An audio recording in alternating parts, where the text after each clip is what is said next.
Welcome to Groundwater Rising. I'm Alex Beckett. I'm the Climate Change Programme and Partnership Manager at Buckinghamshire Council, and I'm taking over hosting duties this month for a bit more of a light-hearted episode. And I have to apologise because I've got an air source heat pump being installed in the background, so any noises you can hear, that's what's going on. I'm doing my bit to combat climate change. This podcast is all about flooding, with a focus on the forgotten source of flooding, groundwater flooding. Groundwater flooding is the least understood, least monitored and the least reported on. It is often left out of the conversation, so we're a podcast dedicated to changing that. We release an episode on the last Thursday of each month, and in December this year, that's Boxing Day. What better accompaniment to your leftover turkey sandwiches than a new episode of Groundwater Rising? Our guest today is the podcast's usual host, Katie Hargrave-Smith, to look back over the first 8 months of making this podcast and share some highlights, insights and memories. So Katie, let's get started. Congratulations on the success of Groundwater Rising. Have you enjoyed becoming a podcast host? Yeah, I would say I have enjoyed it. It's been a bit hard at times, but overall I've actually discovered that I love podcasting. Oh, fantastic. First podcast, next could be The One Show on the BBC, right? Yeah, I don't know if I'm ready to go into TV. I think I'm happy with it just being, for the most part, the voice. I haven't fully adjusted to that out yet. I don't think I want my face out there too. What's been the hardest skill to learn? I think it's being relaxed. Kind of the reason why I was chosen as the host is because in general, I'm a very chatty, laid back person. Like I actually struggle to be formal. It doesn't come naturally to me. We were like, perfect. So for a podcast, you want someone who's really chatty. And yet the minute that the first podcast it started recording, I just went really formal. I wasn't expecting it. My podcast producer was like, oh, it was good. We could relax a bit. It was one of those moments I was like, oh, I didn't think being chill would be hard for me. But actually, I think once you are recording, everything changes and you're like, oh, I feel like the need to be professional because I'm being recorded. This is going out there. It's also quite a difficult topic to talk about and be jovial about. Like it's flooding. I'm not going to crack loads of flooding based jokes. But yeah, I don't think I was expecting that first episode to go quite so formal. And I'm hoping like if you're like a common listener, you've heard that I have relaxed a little bit as we've gone. But yeah, that first episode, I just suddenly went into interview mode. Have you surprised yourself with what you've been able to create? I think so, yeah. Like it was this idea of like making a podcast. It was when we talked about it, I didn't think it was going to be me doing it. So I was sort of like, oh yeah, podcast, this would be fun. And then when I found out it was sort of going to be my thing, it changed because I was like, oh no, now there's a lot more like pressure. And actually I'm really, really proud of what we've created. Like it's a very niche topic. I wasn't expecting us to get on like the #1 list or anything like that. And I think it's going to be like a slow growth. But everyone I speak to seems genuinely very proud of it from the project and from the partners and then the people that I speak to. And actually I've spoken to a couple of people who aren't involved with the project who said nice things, and that was really nice. Like someone who doesn't have to compliment me, complimenting me was a good moment. Oh, that must have felt amazing. So I won't be cruel and ask you to pick just one favourite episode, but tell us about a few that you've really enjoyed, really kind of got into, and why. I probably couldn't pick a favourite, but I think there are topics that personally are more interesting to me just from like what I like in life. So that first episode, even if it wasn't my best from a hosting point of view, I loved having a deep dive on like the meaning of a word. So our first episode was on the meaning of resilience. Personally, I find language so interesting, how language affects everything. And just by using the word resilience rather than sort of the word prepared, the difference that has and the meanings that can be, and why is it so important that we are using this word, and why is it so important that this word doesn't have like a very clear definition? What are the impacts of this? Like to some people, they're like, how could you talk about that for hours? But I could talk about that for hours. So it was nice to be given at least an hour to talk about that with people who also are very into that topic.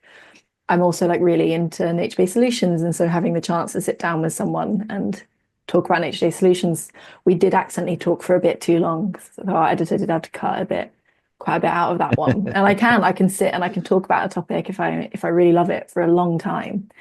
I think another one of my favorite moments, and my housemates might disagree with this as being a good moment, but I don't normally do evenings when it comes to the podcast. I tend to do it in the day. But if I'm talking to someone who is volunteering their time to talk to me and they work in the day and they're giving me their evening, I'll do an evening. And I was accidentally on a call with someone for about 2 hours, and I hadn't realized that my housemate was waiting to make dinner because he didn't want to make any noise. And we weren't even recording for the full 2 hours, but I think actually we only recorded about 5 minutes. And then I was just having like a really nice chat for about 2 hours one Thursday evening. And that was really nice, just being able to talk to someone about something that's quite personal, because they were telling me about like their experience with flooding. And it was just like a very fun, interesting conversation alongside like quite devastating at times. But it's really interesting to be able to talk to someone who's had such awful experiences and can talk about it so candidly and can actually be like, this horrible thing happened to me, but I think there could be some good in if I can share it and if it can help anyone else. And I think also giving people like a space to talk about what's happened to them is something I really believe in and really like. I really like talking, and this is just giving me an opportunity to talk. So that's like my favorite bits, is the times that I have just talked for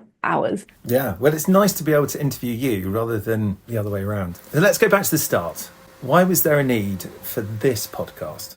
It's sort of one of my favorite things to say is there's just such a lack of information out there on groundwater flooding. It's so difficult to find out what's known about it. Even like academically, there's not a huge amount of information, and like within the industry. And so I think this podcast was filling a gap, both in the industry and for the public, of just easily accessible information about groundwater flooding. And we're not necessarily trying to say that we have all of the answers about groundwater flooding, but we're just starting the conversation about it and saying that these are some things you might want to know about. These are some things that are relevant. This is some good background information to have. So like with the planning one, we even no way fixed the issues of planning and groundwater, but we have started a conversation about it.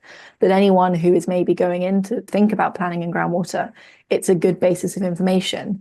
And as the Project Groundwater grows and as the podcast grows, we might be able to do a lot more episodes that are far more practical at that moment, with sort of very practical advice.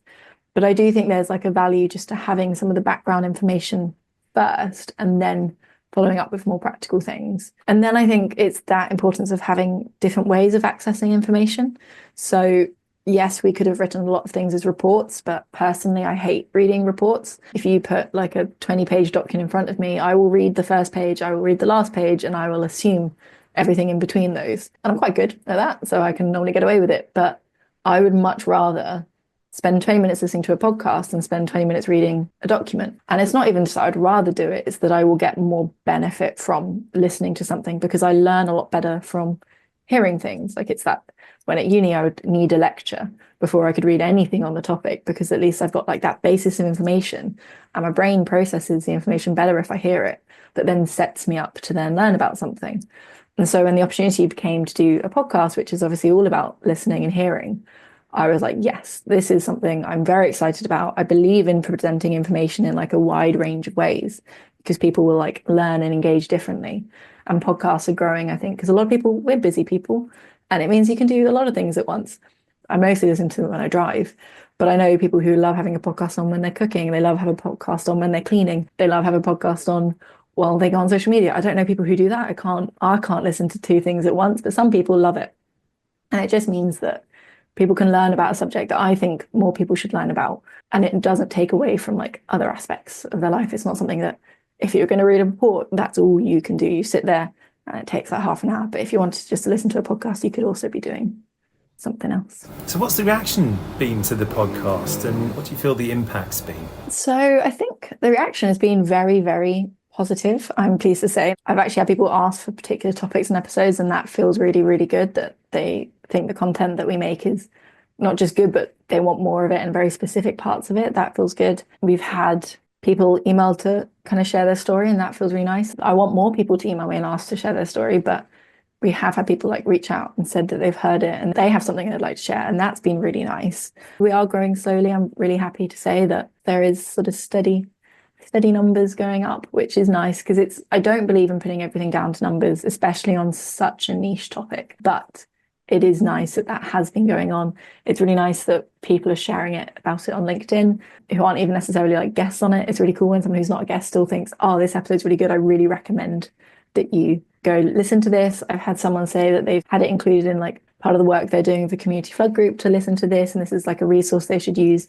And so all of these people saying all these things, it feels very nice. And I think the impact it's going to have is I'm hoping we're just going to have more people understanding groundwater, speaking about groundwater, and having a resource to give other people to learn about groundwater flooding, because we're trying to start that conversation and there's a lot to do to get that conversation growing. And obviously at the moment with Project Groundwater, we are very focused on the Chiltern Hills and Berkshire Downs. But actually when we decided to make this podcast, we decided not to focus it on the Chiltern Hills and Berkshire Downs. We actually decided to make it what could be considered a national podcast. And that's because I think nationally we think there needs to be more done. And this is a good resource for that.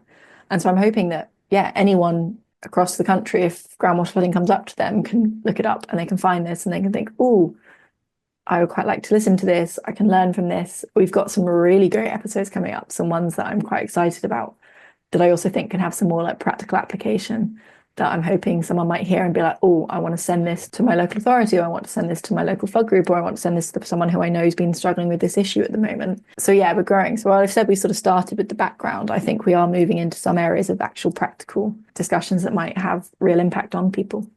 Through making the first 8 episodes of the podcast, what are some of the key insights you've learned about groundwater flooding itself?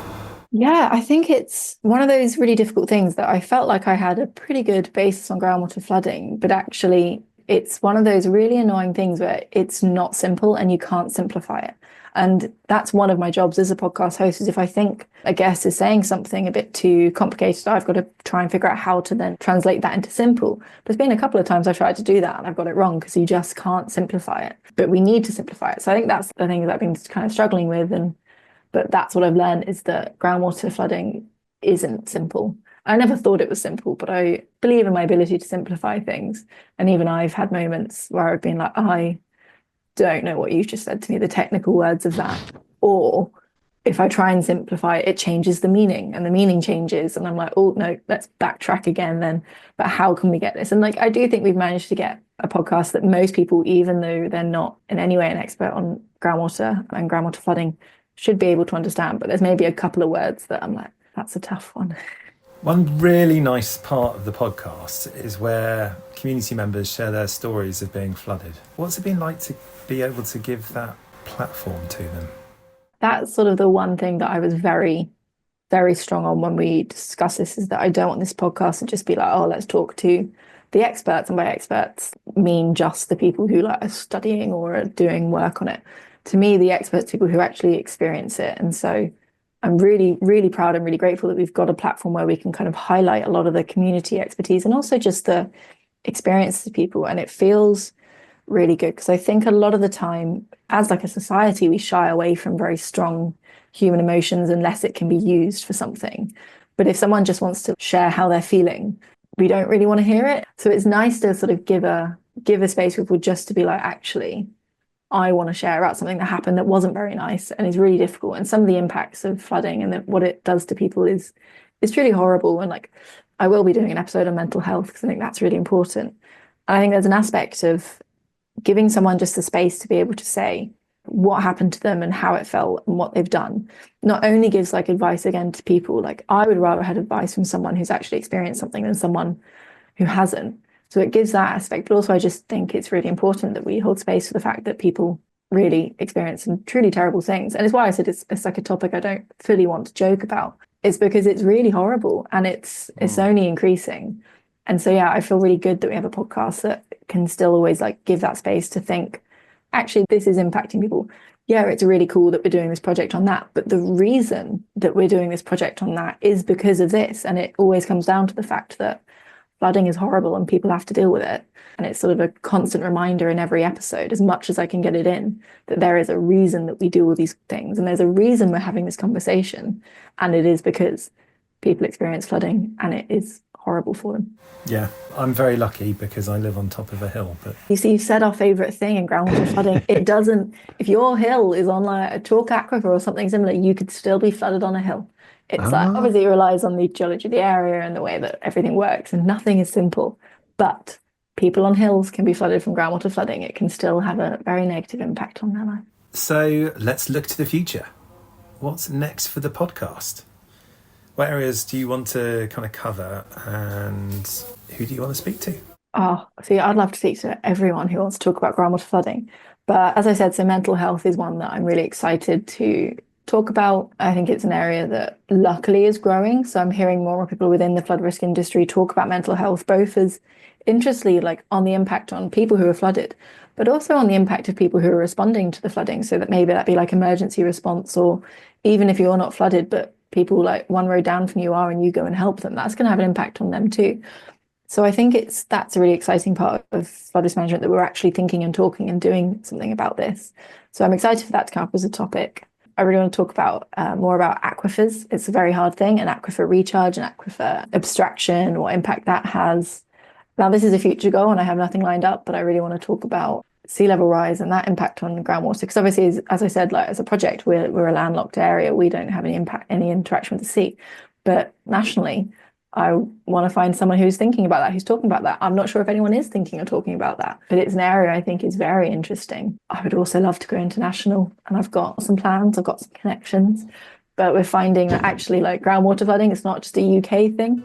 And there are areas throughout the world that experience groundwater flooding. And I would love to bring some of that in, be it learning from what they're doing or just sort of sharing stories and making connections and sharing some of what we know. So the core of it isn't going to change, but I'm hoping to bring in a few exciting different bits. All right, everyone. So thank you for listening to this special Christmas episode of Groundwater Rising. Remember to subscribe wherever you get your podcasts, and why not leave us a review? That's all for now. Katie will be back with a new proper episode of Groundwater Rising on Thursday, January the 9th, 2025, and then back again on January the 30th as we get back into our regular pattern of releasing a new episode on the last Thursday of every month. Thanks for listening.